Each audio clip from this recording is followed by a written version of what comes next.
ذالک من انباء الغیب نوحیہ الیک، فرمایا یہ غیب کی خبریں ہیں، ہم وہی کرتے ہیں آپ کی طرف۔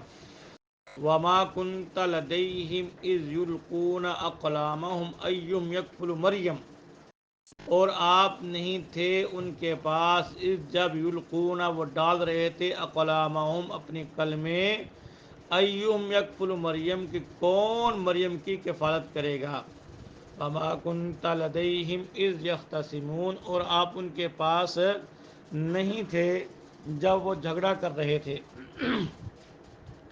تفاسیر میں لکھا ہے کہ جب ان کی والدہ مریم کی ان کو لے کے بیت المقدس پہنچی تو وہاں 29 افراد تھے جو مسجد کی خدمت پہ تھے، دین کے لیے وہاں وقف تھے، دین کے تقاضے پورے کر رہے تھے۔ ہر ایک نے کہا اس بچی کو میری پرورش میں دو تاکہ مجھے دین کے کام میں حصہ ڈالنے کا موقع ملے۔ تو انہیں آپس میں جھگڑا کیا، بہت تمیز کی۔ جھگڑے کا مطلب یہ نہیں ہے کہ وہ ڈنڈے چھوٹے لے کے آ گئے تھے، بلکہ باتوں باتوں کے اندر وہ کہتا تھا مجھے دو، وہ کہتا مجھے دو۔ تو کہا کہ آپ قرہ ڈال لو، قلمیں ڈال لو۔ اس وقت قرے کا انداز یہ ہوتا تھا، تو لہذا ہر ایک نے اپنی اپنی قلم لے کر آئے اور پانی میں ڈالی۔ ان پہ نام لکھا ہوا تھا، یہ جناب زکریا کی قلم ہے، یہ فلاں کی ہے، یہ فلاں کی ہے، یہ فلاں کی ہے۔ کہتے سب کی قلمیں نیچے بیٹھ گئیں یا پانی کے ساتھ بہنا شروع ہو گئیں۔ سیدنا زکریا علیہ السلام کی قلم رک گئی اور جدھر سے پانی آ رہا تھا ادھر قلم چلنا شروع ہو گئی۔ الہ شانہ کے حکم سے ہوا، جس سے واضح طور پر یہ بات سمجھ میں آ گئی کہ ان کی پرورش کا حق سیدنا زکریا علیہ السلام کے حصے میں آتا ہے۔ اور یہ بات بھی پہلے آپ کو بتلا دی تھی، انہوں نے اپنے حق کو اس طرح بھی ثابت کیا کہ میں ان کا خالو لگتا ہوں، میں ان کا خالو لگتا ہوں، ان کی خالہ میرے گھر میں ہے تو لہذا مجھے زیادہ حق ہے۔ یہ نسبت ہے سلسلے کے اعتبار، نسب کے اعتبار سے بھی، ویسے بھی میں نائب ہوں تو لہذا یہ حق مجھے دیا جائے۔ تو یہ ان کی پرورش میں آئی اور سیدنا زکریا علیہ السلام نے ان کی پرورش کی۔ یہاں ضمن عقیدہ بھی سمجھا دیا کہ دیکھو حضرت مریم کا پورا تذکرہ، ان کے خاندان کا تذکرہ، اور بچپن میں ان کو رزق ملنا بند کمرے کے اندر، پھر سیدنا عیسیٰ بن مریم کا بن باپ کے کیسے پیدا ہونا، پھر ان کی تفصیلات، فرشتوں کا ان کے ساتھ خطاب کرنا، یہ ایسی باتیں تھیں جو عام طور پر لوگ جانتے نہیں تھے۔ نبی کریم صلی اللہ علیہ وسلم بھی کسی کے پاس پڑھنے کے لیے گئے نہیں تھے، کسی کے پاس بیٹھے نہیں تھے، پہلے کتابوں کا مطالعہ نہیں کیا تھا۔ تو یہ ایسے بالکل واضح طور پر باتیں بتلانا اور ایسے سنانا جیسے دیکھ کے آئے ہوں، فرمایا کہ لوگوں کو سمجھ جانا چاہیے کہ یہ وہی ہے، یہ ان کے اپنے پاس تو علم ہے نہیں، تو وہی ہے، یہ غیب کی باتیں ہم آپ کو وہی کر رہے ہیں۔ جس پہ وہی کی جائے وہ اللہ کا نبی ہوتا ہے۔ ان لوگوں کو چاہیے کہ اس نبی امی کو اللہ کا نبی اور رسول مانے، اس پر ایمان لائیں۔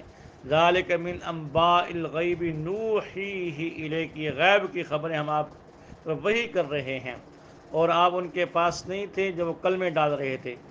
یہاں سے ایک عقیدہ اور واضح ہوتا ہے۔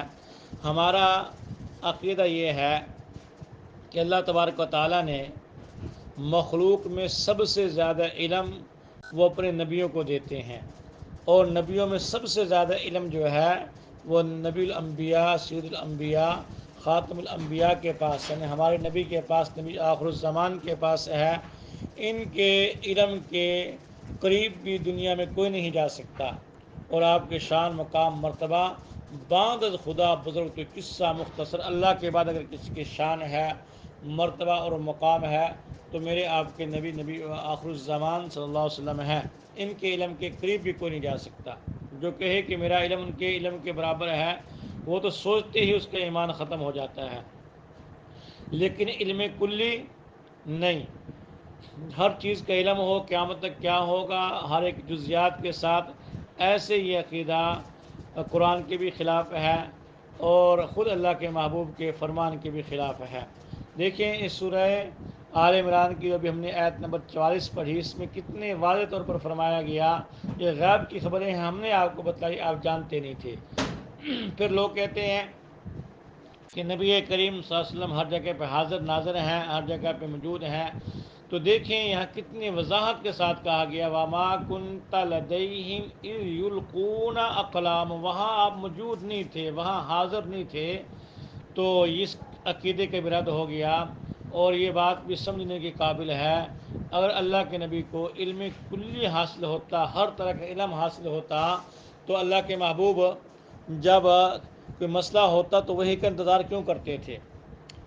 یعنی آپ کو انتظار ہوتا تھا کہ وہی آئے گی تو مجھے مسئلہ بتلایا جائے گا، اگر آپ کو پہلے سے علم تھا تو وہی کا آنا یہ باطل ہو جاتا ہے۔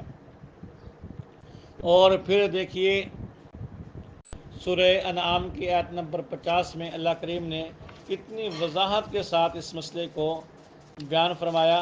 سورہ انعام آیت نمبر 50، قُل لَا أَقُولُ عِندِي خَزَائِنُ اللَّهِ، آپ فرما دیں کہ میرے پاس اللہ کے خزانے نہیں ہیں، وَلَا أَعْلَمُ الْغَيْبَ، اور میں غیب بھی نہیں جانتا، میں غیب بھی نہیں جانتا۔ کتنی وضاحت کے ساتھ یہ مسئلہ بیان ہوا ہے۔